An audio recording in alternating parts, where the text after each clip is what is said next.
Welcome to the Verifone C-Site Management Merchant Administrator webinar. Today we're going to look at some system, software, and hardware requirements. We'll look at how to sign up for C-Site Management. We'll take a look at the dashboard, look at how to create a site, create users, and give them roles. We'll look at how to onboard the commander. We'll take a look at how to view T-logs and report data, and then take a look at some general configuration. There are several resources that can be found at verifone.cloud. From verifone.cloud, navigate to Petroleum, then Verifone C-Site Management. Here, you'll find the C-Site Management overview, where we have the registration link, the link to log in, and some Commander onboarding videos. You'll also find a link for more C-Site Management training, a link for the Verifone C-Site Management release notes, and user guide. The Verifone C-Site Management application allows you to remotely configure data for the point-of-sale system through the web. This means that most changes can be made without the merchant or a technician having to visit the site. Changes can be made to a single site or multiple sites at one time. In order to use C-Site Management, you will need a Ruby CI, a Commander 16, or a Commander Site Controller. You will also need to be running Commander version 5335 or above. In order to reach your cloud-based C-Site Management estate, you'll need a laptop or desktop or tablet with a good broadband internet connection. You will also need to register for your C-Site Management merchant account at petromop.verifone.cloud/home. Of course, this link can be found from going to verifone.cloud, Petroleum, C-Site Management, and then scroll down to that first link. When your account is created, you can create a hierarchy, create sites, and then onboard your commander. You can use this QR code to reach petromop.verifone.cloud/home, or again, go to verifone.cloud, Petroleum, C-Site Management. From this page, click the blue Sign In for Free button. Here, complete your first name, company name, corporate email, daytime phone number, and then the state. You'll also need to click on the Agree to Terms and Agree to Privacy policy. This will pop up a policy for you to scan through and read. You may have to prove you're not a robot. Then, click Submit Registration. In a few moments, you'll get a series of emails, one welcoming you to the C-Site Management platform. One may ask you to verify your email address, and one to change your password. From the Reset My Password link, you will enter the email address used to create your C-Site Management account and your new password, and then click Sign In.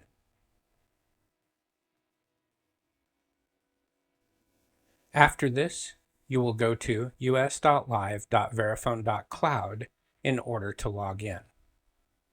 From here, you see the C-Site Management Welcome to Verifone C-Site Management page, where you can see we're going to set up our hierarchy, our sites, our roles, and our user. You can click on those buttons, Create Hierarchy, Create Sites, Create Roles, or Create Users in order to get started. Once you have completed a task, the Create button will change to Done. A hierarchy is a way to organize your sites by assigning them to groups and subgroups. These groups can be completely customized as per your specific needs. To begin, click on Edit Hierarchy. By default, the company name created on registration will populate as the root company. the root company cannot be edited or deleted.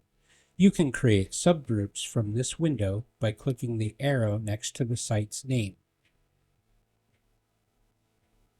From a subgroup, you can edit the subgroup name, add another subgroup,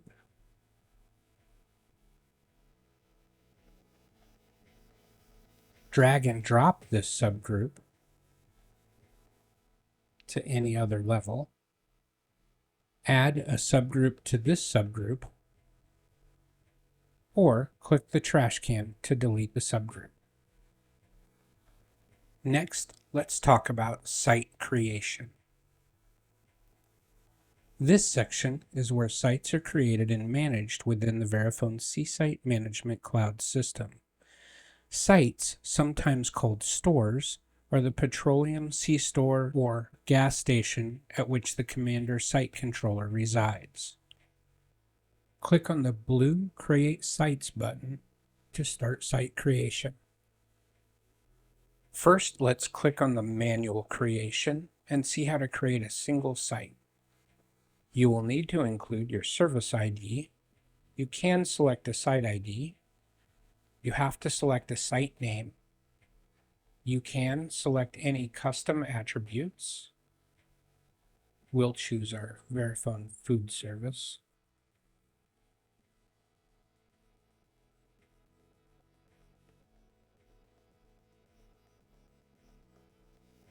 Next, select your country.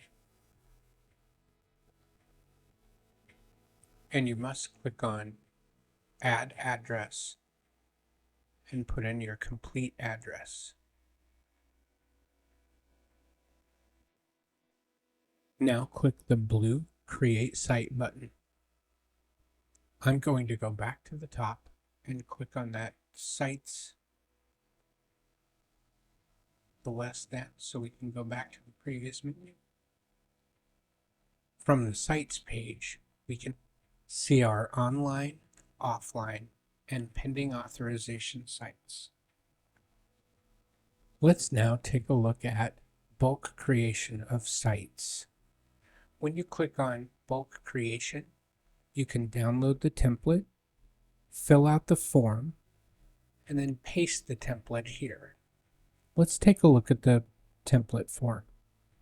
Notice that just like when we create a single site, there are certain fields that must be filled in: the service ID, the site name, and the full address.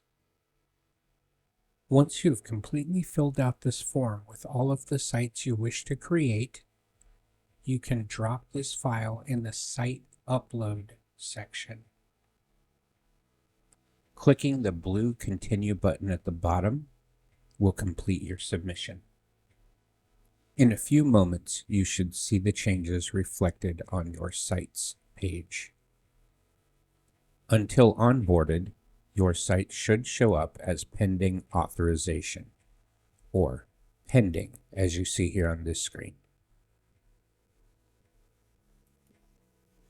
Next, let's talk about roles. Roles allow you to define a set of permission attributes that govern user access. This function is available if you are the merchant admin, major oil admin, or Petro site admin. The Commander Onboarder role is automatically created by default and is assigned to the Petro site admin. All other users that will be onboarding commanders will need the role assigned to them by the merchant admin. To create a new role, we'll click Add Role, fill in the information in the fields provided, give it a role name, also give it a meaningful description. The role can be created active, so it's ready to use, or deactivated, to be used later. Notice that we have administration, configuration, and reports down below. Here you can choose the exact rights you wish this role to have. If, for instance, you were creating a role for a store manager, and you needed them to be able to view T-logs or view site assets, this is where you would choose those permissions. I recommend creating a role for each type of function that you may need someone to use. Remember, when we create a user, we can add multiple roles to that user. Let's take a look at some of the configuration rights. For instance, if I wanted somebody to be able to change fuel prices, notice that I've expanded forecourt at the bottom, and then under fuel prices, we click edit. Notice that the forecourt gets the view right by default. Of course, if there are other things you want to be able to change or have this person change in the forecourt, then you'd have to choose edit there as well. Access control, you see we have view and edit, store operations, payment partner configuration. All of these have the ability to view or edit. If you wanted this role to be able to make changes to payment partner configurations and loyalty, that also can be chosen here.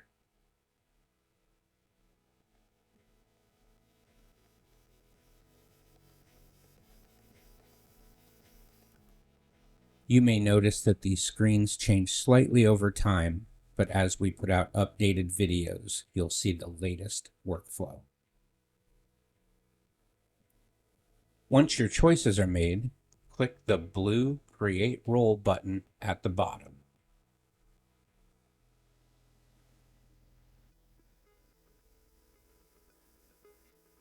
From the Roles page, you can see all of the roles you have created, plus the two that were created by the system in the beginning.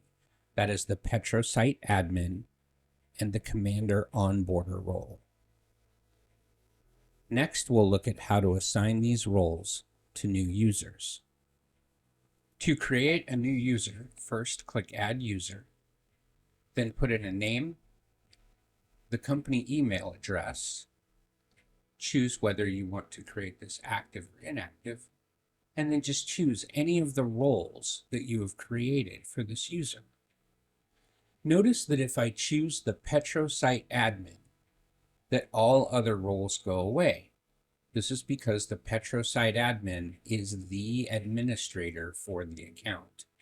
So if you're creating a sub-user, that is a user under the main user of your account, you want to choose roles other than the PetroSite admin.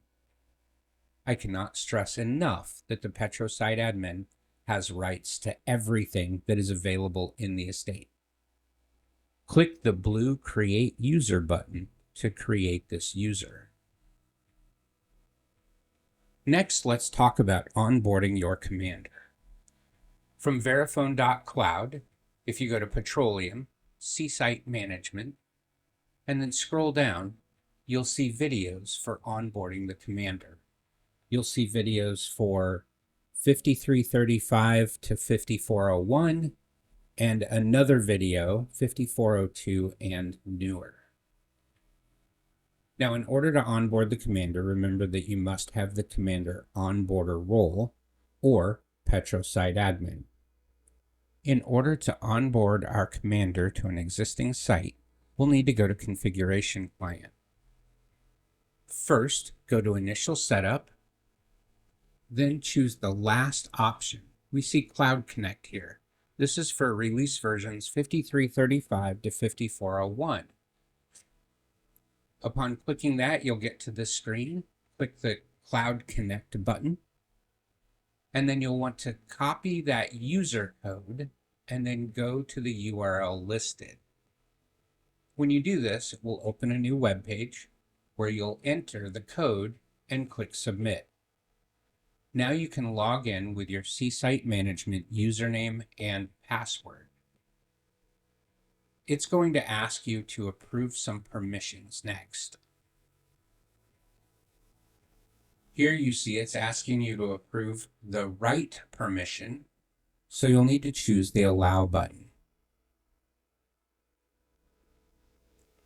You'll see this screen that says Done, and you can go back to your configuration client, where you can now click the Confirm Verification button. This will then show you the time and date that the commander was onboarded.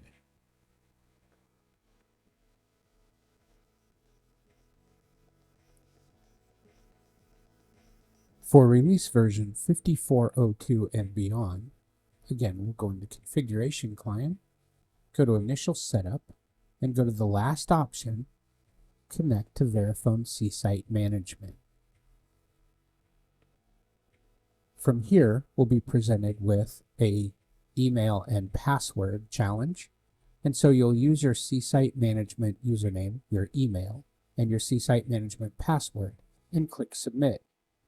Upon doing so, you'll see a little animation on the screen, and then your device will be onboarded, and you'll get the onboard completed on time and date to confirm that onboarding is complete. While we're in Configuration Client, let's talk about the Manager user. So when you look at the Manager user, you see at the bottom where it says Verifone C-Site Management. This is where you put in that C-Site Management email address that matches your C-Site Management email address user. And that will allow one-time passwords to be sent to that email. This can be done for more than just the manager user, but we certainly want to make sure that we're setting this up for the manager. We also want to log into C-Site Management, and from anywhere, click on the little round circle in the upper right-hand corner with your initials. And from there, we want to go into OTP settings and check that the Send OTP checkmark is selected and that the email is correct. You could make changes here by clicking the blue Edit button. Now, when something in Configuration Client requires a one-time password, it can be generated, and then an email will be sent with that one-time password. So here we see an example of the email. It says the OTP 8036 is generated at 8513603, which is your service ID, at Eagle Convenience, which is the location name, at, and then the time and date. Now this time and date is expressed in UTC and therefore is about 4 hours ahead of East Coast time. As I log back into C-Site Management, I start out at my dashboard here. When I click the launch, we can see the sites that are currently active. We can see if we have any offline sites. We can see the latest sites that have been onboarded, and we can see those sites that are pending authorization. That is, the sites have been created, but a commander has not been onboarded. Over on the right, you'll see devices, and this shows how many dispensers and registers and pin pads and commanders we have. And if I click on one of those links, it's going to take me to the site assets page, but filtered for whatever that device is that I clicked on. I'm going to click on Commander. And as you can see, I'm looking at the site assets page, but it is filtered by the fact that I clicked on Commander. I can reach the site assets page by going to Commerce and Site Assets.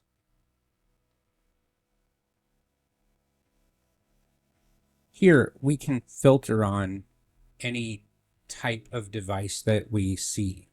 So for instance, I could filter on the commander or on a pin pad or even a TLS monitor.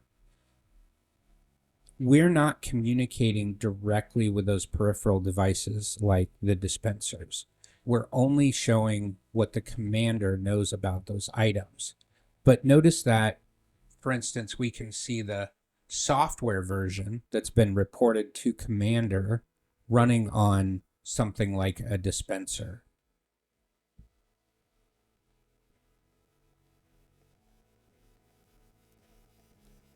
As you upgrade your commander to newer versions, more items are being moved or backed up from the commander to the cloud. This means that more and more information will be available to you in pages like this Site Assets report, especially for those Verifone components. Notice that I can filter by any of my devices. Here we're going to take a look at filtering by software version, and I'm going to choose the commander, and then I can choose the subsets, the Ruby CI, the Commander CI, the commander. And then I can go in and even choose the versions that I want to see sites or see those devices, right? And of course, a commander ties directly to a site. So as I chose 54 for, I think that was the Commander CI, and then we'll choose 5341 for the commander, right? And then once I click apply, let's choose the 5341 for the Ruby and 5502, click apply, and you can see that we've now filtered for those devices. I can see the version of software I'm running on. I can see the suite version, the model. I am currently filtered to see my C18s and my commanders because I was filtering on the software versions. Notice that many pages have this generate report button or download report. When I click that button, it's just going to take whatever is on the page and download that as an Excel file. There's no more detail than what you can see on the page, but this can be a useful way to save some of that information. Let's next take a look at T-Log Viewer. That can be reached from Commerce and then T-Log Viewer. So first you want to scroll through your hierarchy to find the store in question where you want to view those T-Logs from. Here we can see a couple of T-Logs. This was from a demonstration unit, so there aren't that many here, but there's a couple we can look at. Now you want to choose your date range. Currently, we only have the last 7 days of information saved to the cloud. In the future, you'll see this expanded, 30, 60, 90 days, something like that. But for now, you can only see the last 7 days. So you can choose a date range. In this case, I'm just going to leave it at the full 7 days, and then view those T-Logs. You can further filter by whether you want to see financial, journal, or other, and apply. Financial is the default. You can also go to the add filter and filter out certain transaction types. So right now, everything is being shown, but if I check some of these, they will be the only ones being shown. Now, when I click on one of these T-Logs, you'll see that we're going to click on the sale, cash sale, right? So we see some ticket details. This shows the time and date, the cashier, the store number, a lot of important information, especially if you're trying to tie up with, say, camera system.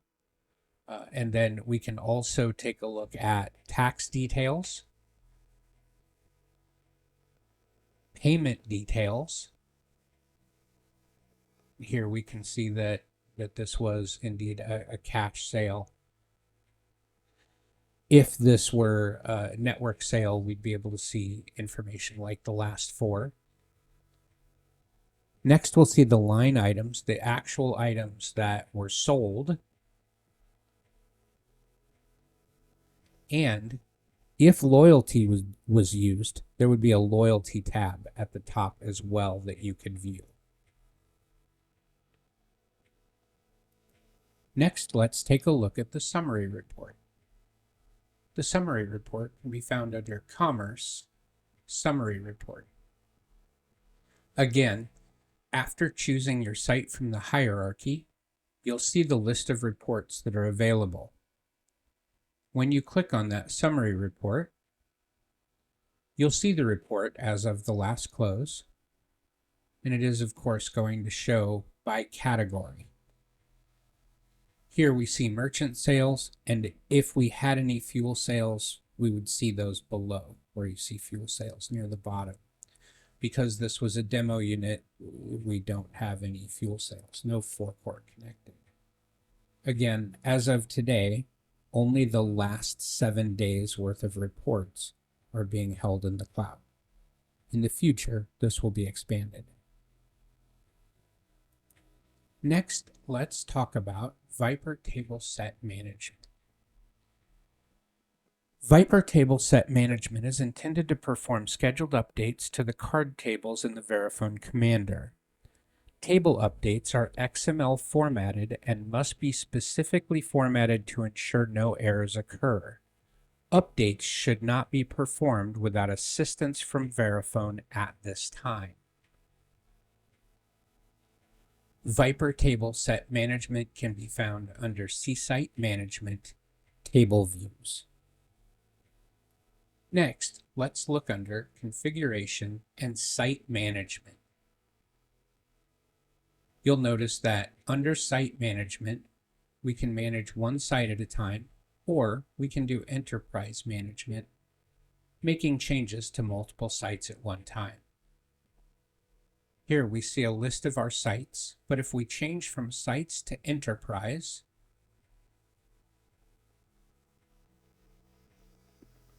we will be able to go in and look at changes that can be made to all of our sites at one time. Now under filter, you'll notice that I have a couple of choices currently: payment options and Commander User Management. Commander User Management will allow us to change the manager password on all of our commanders running version 56.01 and newer. When we click on Filter, we'll get a page that shows our qualifying sites. Notice the blue button in the upper right-hand corner, Manage Passwords. That will allow us to manage passwords for all these sites. We can also click in the site and see information about that site. Let's close this and go back to under my Enterprise Management. I'm going to look at Payment Operations, and notice that here we can configure loyalty, mobile payment, card price tiers, cashback, and fees. And these changes could be made for multiple qualifying sites at one time.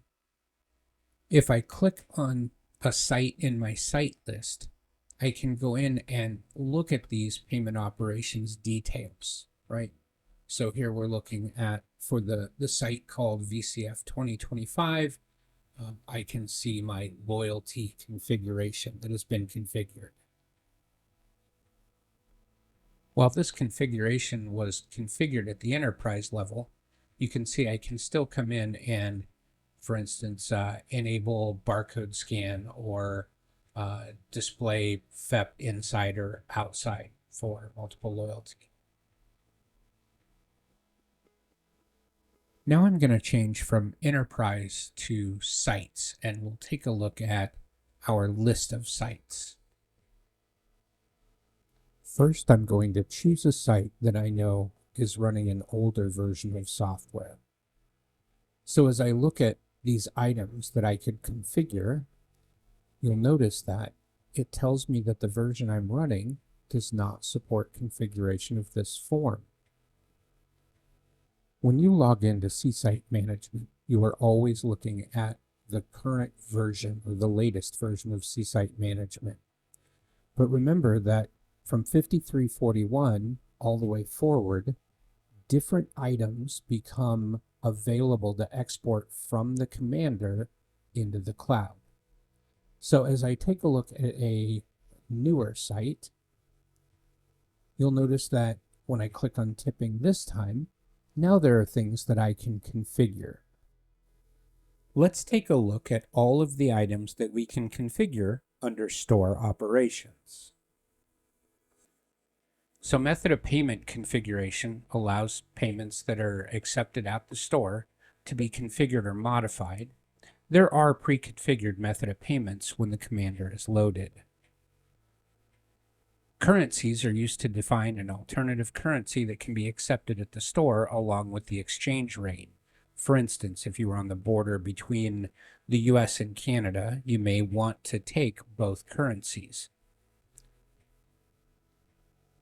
The exchange rate is not updated automatically. You would have to change the exchange rate manually. Let's next take a look at fees. Fees are used to charge an additional amount to department or PLU if you issue things like money orders or would like to configure a fee for bottle deposits. Those can be configured here. Tax rates. Tax rates configurations allows for up to 8 different tax rates to be configured at one location. Tax rates can be added to departments or PLUs after they've been created to ensure the correct tax amount is collected on the different types of sales. Categories are used to group departments for reporting purposes.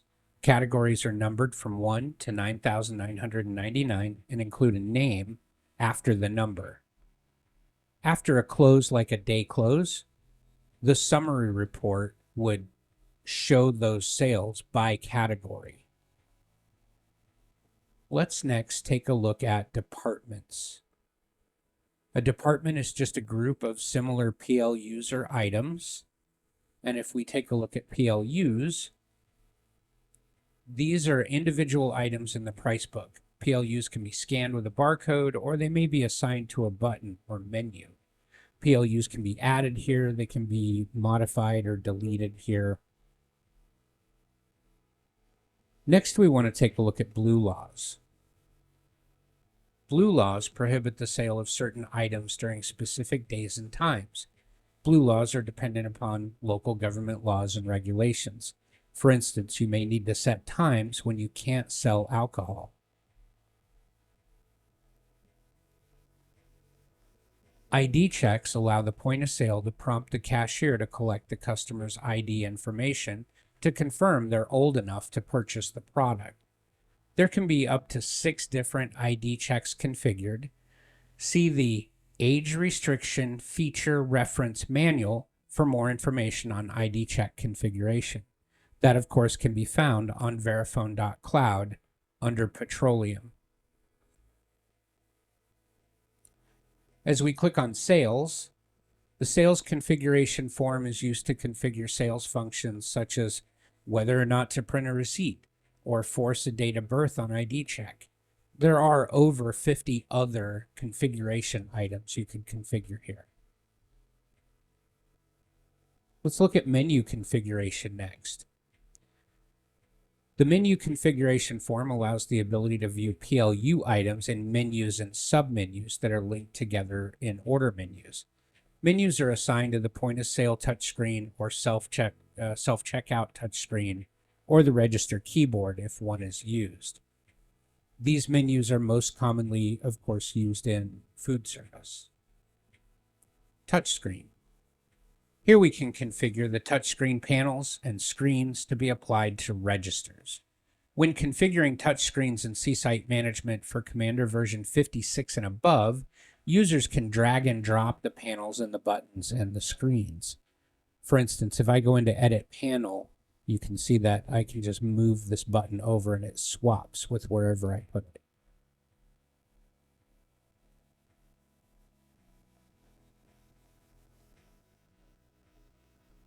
Flexible tipping options can now be configured starting with the Commander version 56.01. Tipping can only be configured from C-Site Management. This feature is not able to be configured from Configuration Finder. Let's move down to payment operations. Under payment operations, you could configure loyalty, mobile, or primary payment. Selecting and configuring these here would only apply to this one site. Of course, there are settings that can be copied to other sites. We'll look at that.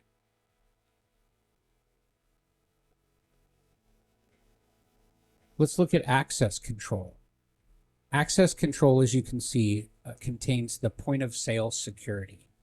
So this section is used to create POS users, point of sale users, such as cashiers. The Employee tab is used to add users that need access to the point of sale.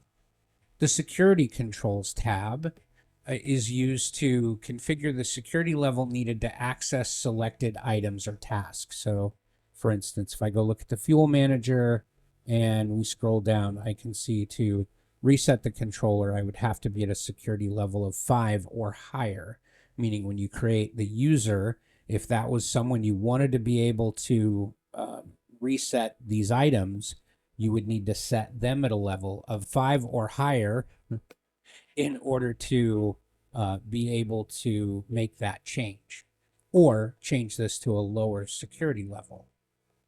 And if we look at sales functions, same idea, but we're talking about sales items that need a particular security level.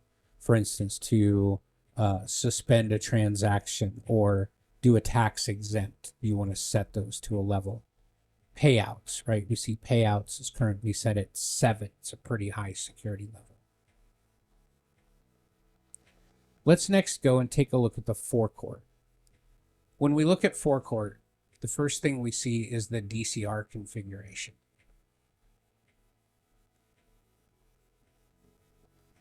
So first we see some receipt settings, when to print the receipt or to prompt for a receipt, as well as information that can be added, or what you want the receipt to show, what you want to print out on there.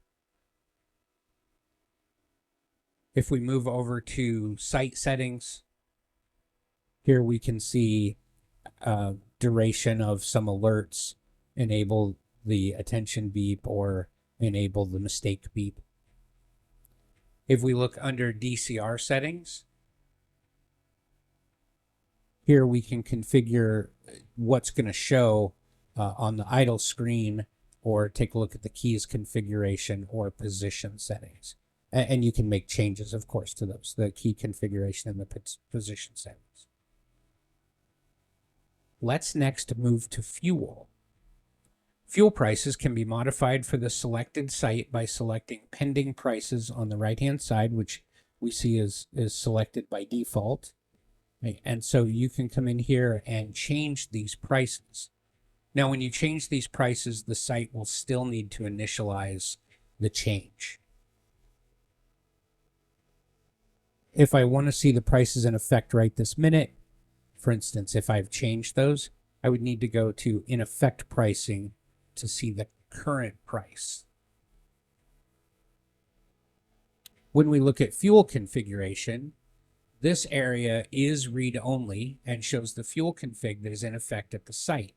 The fuel configuration is set up at the time of installation by a Verifone authorized service contractor. That's your VASC. We can look at fuel grades, tanks, fuel positions, different parameters. Fuel tax exemptions, as you would expect, this area allows for configuration of exemptions on fuel taxes that can be applied to post-pay fuel sales. This form allows up to 5 fuel tax exemptions to be configured. We would just click add and put in the appropriate information. Detailed videos will be available this summer for most of these features that we've discussed today.